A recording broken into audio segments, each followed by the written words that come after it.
வணக்கம், நான் உங்கள் Deena. Welcome back to Deena's kitchen. நம்ம சேனல் இன்னைக்கு வந்து இந்த பன்னீர் பராட்டா எப்படி பண்ணுறது பார்க்க போகிறோம். பன்னீர் பராட்டா ரொம்ப சூப்பரான ஒரு ப்ரிப்பரேஷன்.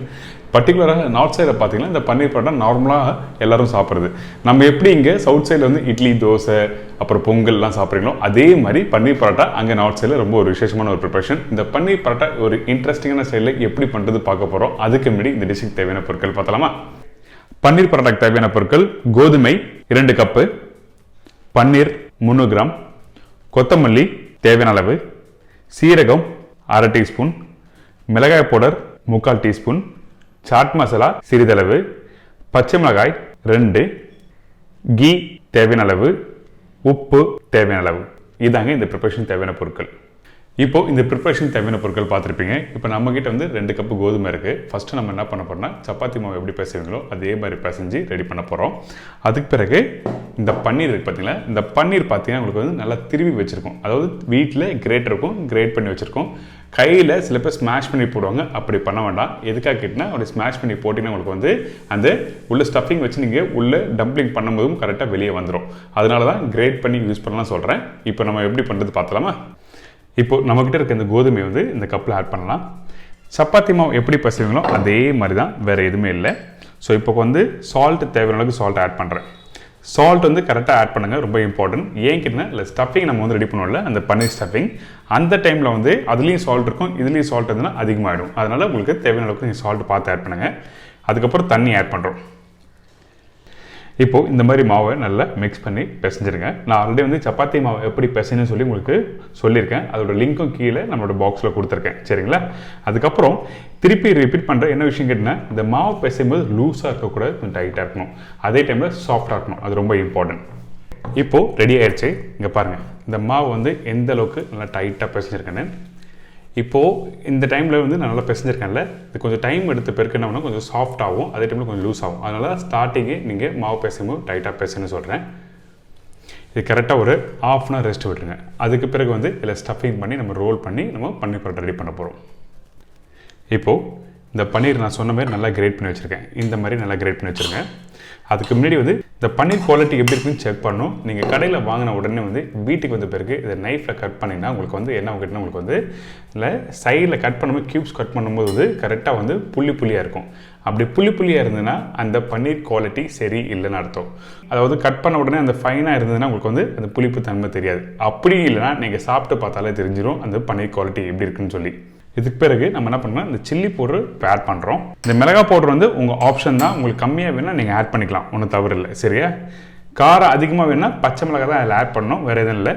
கொத்தமல்லி தேவையான அளவுக்கு. இப்போ வந்து இந்த சீரக பவுடர் ரொம்ப இம்பார்ட்டன்ட்.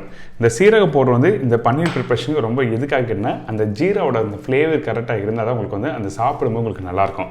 ஸோ அதனால் வந்து இந்த ப்ரிப்பரேஷனுக்கு அந்த ஜீரோட ஃப்ளேவர் ரொம்ப இம்பார்ட்டன்ட். சில பேர் வந்து முழு சீரகத்தை என்ன பண்ணுவாங்கன்னா அப்படியே கையிலே க்ரஷ் பண்ணி போடுவாங்க, அது வறுத்து. நீங்கள் வீட்டில் அப்படி பண்ணால் உங்களுக்கு வந்து கொஞ்சம் கஷ்டமாக இருக்கும். அதனால் வறுத்து ரெடி பண்ணி வச்சுருக்கேன், அந்த பவுடர் ஆட் பண்ணுறேன். இதுக்கப்புறம் இந்த சாட் மசாலா. அந்த சாட் மசாலா எதுக்காகனா கொஞ்சம் லைட்டாக அந்த சட்பட் சொல்லுவாங்க, அதாவது அந்த புளிப்பு காரம் அது கரெக்டாக தெரியறதுக்காக இதை ஆட் பண்ணுறோம், அந்த சாட் மசாலா. பச்சை மிளகாய் காரத்துக்கு ஏற்ற மாதிரி, உப்பு தேவையான அளவு. இந்த பன்னீர் ப்ரிப்பரேஷன் மிக்சர் ரெடி பண்ணும்போது சால்ட்டு கம்மி ஆட் பண்ணுங்கள். இதுக்கு பிறகு இந்த ஸ்டஃபிங் வந்து நல்லா மிக்ஸ் பண்ணி எடுத்துடலாம். இப்போ பாருங்கள், இந்த பன்னீர் மிக்ஸ் ரெடி ஆகிடுச்சு. நீங்கள் மிக்ஸ் பண்ணும்போது ஸ்பூனில் கரெக்டாக மிக்ஸ் பண்ணுங்கள். கையில் போட்டு மிக்ஸ் பண்ணால் உங்களுக்கு ஸ்மாஷ் ஆகிடும், இந்த கிரேட் பண்ணது தெரியாது. அதனால தான் வந்து ஸ்பூனில் கரெக்டாக மிக்ஸ் பண்ணி காமிச்சிருக்கேன். இப்போ பாருங்கள், இந்த கரெக்டாக வந்து இந்த மாவு நல்லா பிசைஞ்சு முடிச்ச பிறகு நல்லா சாஃப்டாக டைட்டாக இருக்கிறதோ வந்து கொஞ்சம் லைட்டாக லூஸாக இருக்குது. அதனால தான் மாவு வந்து ஸ்டார்டிங்கே வந்து டைட்டாக பிசைன்னு சொல்கிறேன். இப்போ இந்த மாதிரி திருப்பி வந்து நம்ம என்ன பண்ணோம்னா இந்த மாதிரி மாலிஷ் பண்ணணும்.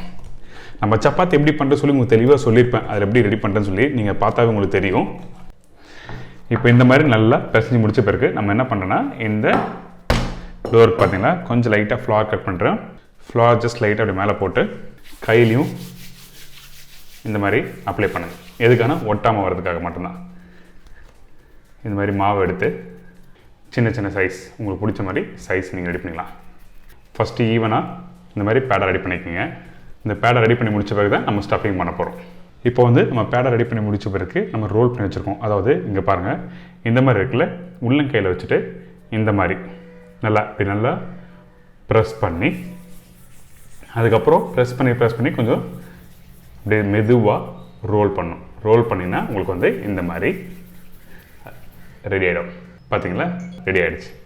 இப்போ நம்ம என்ன பண்ண போகிறோம்னா இது வந்து ஸ்டஃபிங் பண்ண போகிறோம். பாருங்கள், ஃபஸ்ட்டு வந்து நம்ம என்ன பண்ணுறோம்னா இந்த பேடா இருக்குல்ல, ஜஸ்ட் லைட்டாக மேலே மாவு போடுங்க, ப்ரெஸ் பண்ணுங்கள் உங்கள் 4 விரலை வச்சு.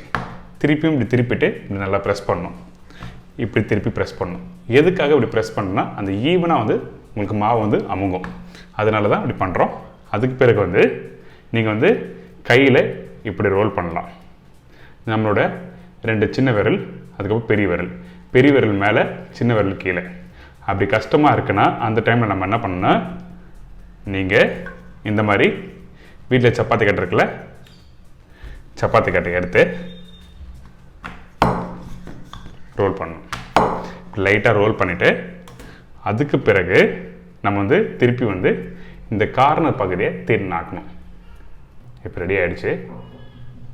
இப்போது இது மாதிரி கையில் ப்ரெஸ் பண்ண முடியாதவங்க இந்த ரோல் பண்ணிக்கலாம். ரோல் பண்ணிவிட்டு இந்த கார்னர் பகுதியை வந்து இந்த மாதிரி ஈவனாக வந்து ப்ரெஸ் பண்ணுங்க. எதுக்காக இப்படி ப்ரெஸ் பண்ணுங்கன்னா அப்போ தான் இப்படி வந்து ஃபோல்ட் பண்ண முடியும் நம்மளால்.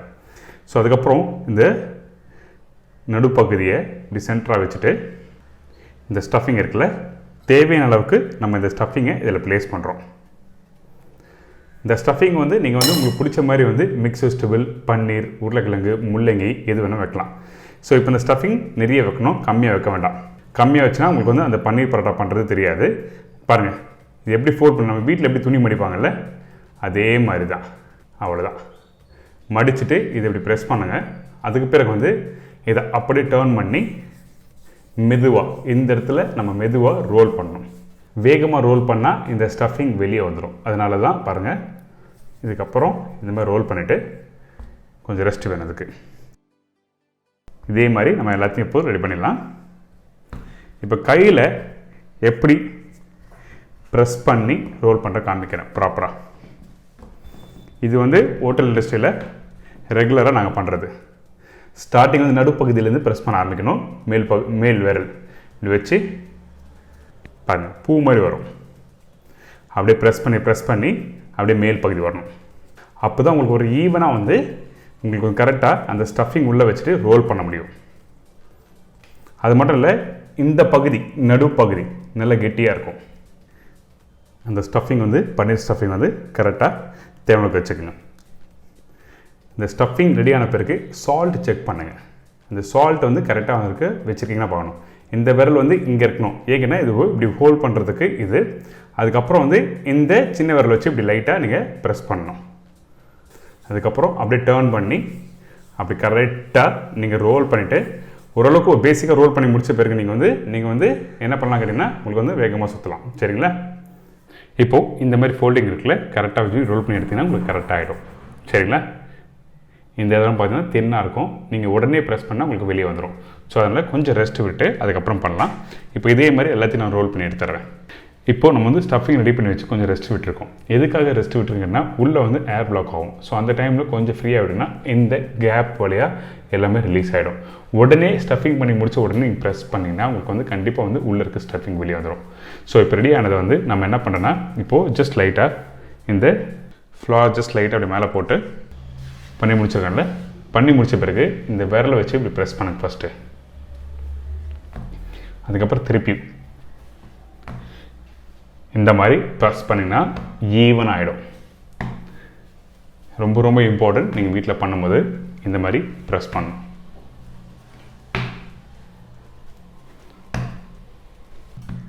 ஸ்டஃபிங் நிறைய வச்சுருக்கேன். ஸோ அதனால் இது வந்து தின்னாக ரோல் பண்ணலாம். அதே டைமில் எந்த அளவுக்கு ஸ்டஃபிங் வச்சுருக்கலாம் அதுக்கேற்ற மாதிரி நீங்கள் கம்மியாக இருந்தால் இன்னும் நல்லா தின்னாக வந்து ரோல் பண்ணலாம். இப்போது இந்த ஸ்டஃபிங் பாருங்கள், ஸ்டஃபிங் நிறைய வச்சுருந்தா கரெக்டாக ஈவனாக ஸ்ப்ரெட் ஆகிருக்கு. சரிங்களா? அதிகமாக ப்ரெஸ் பண்ணால் இந்த மாதிரி ஓப்பன் ஆகிடும். ஸோ இப்போ இன்னொன்று வந்து நான் ஓப்பன் ஆகாமல் எப்படி ப்ரெஸ் பண்ணி ரோல் பண்ணுறது காமிக்கிறேன். இதே வந்து நீங்கள் தின்னாக இருந்ததுன்னா, அது ஸ்டஃபிங் கம்மியாக இருந்தால் தின்னாக ரோல் பண்ணலாம். ஸ்டஃபிங் நீங்கள் அதிகமாக இருந்ததுன்னா உங்களுக்கு என்ன ஆகுதுன்னா உங்களுக்கு வந்து இந்த மாதிரி திக்காக உங்களுக்கு வந்து குக் பண்ண எடுத்தால் உங்களுக்கு கரெக்டாக இருக்கும். ரோல் பண்ணி எடுத்து குக் பண்ணணும். சரிங்களா? இப்போ அடுத்தது இன்னொன்று வந்து ரோல் பண்ணுறேன்.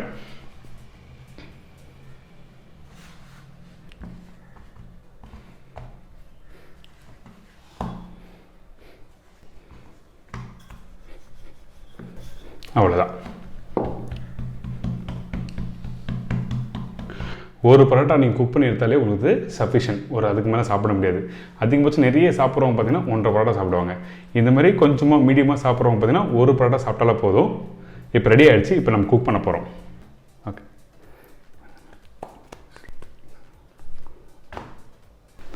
குக் பண்ண டைமில் உடனே ஆயிலெலாம் போடக்கூடாது சரிங்களா. ஜஸ்ட் லைட்டாக வந்து 2 சைடு இப்படி டர்ன் பண்ணிவிட்டு இந்த 2 சைடு குக் பண்ணி முடிச்ச பிறகு தான் ஆயில் போடுறோம்ல. இப்போ பாருங்கள், இந்த டைமில் மீடியமான ஃப்ளேமில் வச்சு நம்ம குக் பண்ணுறோம். இப்போது நம்ம என்ன பண்ணால் கொஞ்சம் பட்டர் அப்படின்னா கீ எதில் ஒன்று மேலே அப்ளை பண்ணலாம். இப்போ ஜஸ்ட் லைட்டாக மேலே பண்ணினா குக் பண்ணி முடித்த பிறகு தான் அப்ளை பண்ணணும். அதுக்கு முன்னாடி பண்ண வேண்டாம். இப்போ இன்னொரு பகுதியும்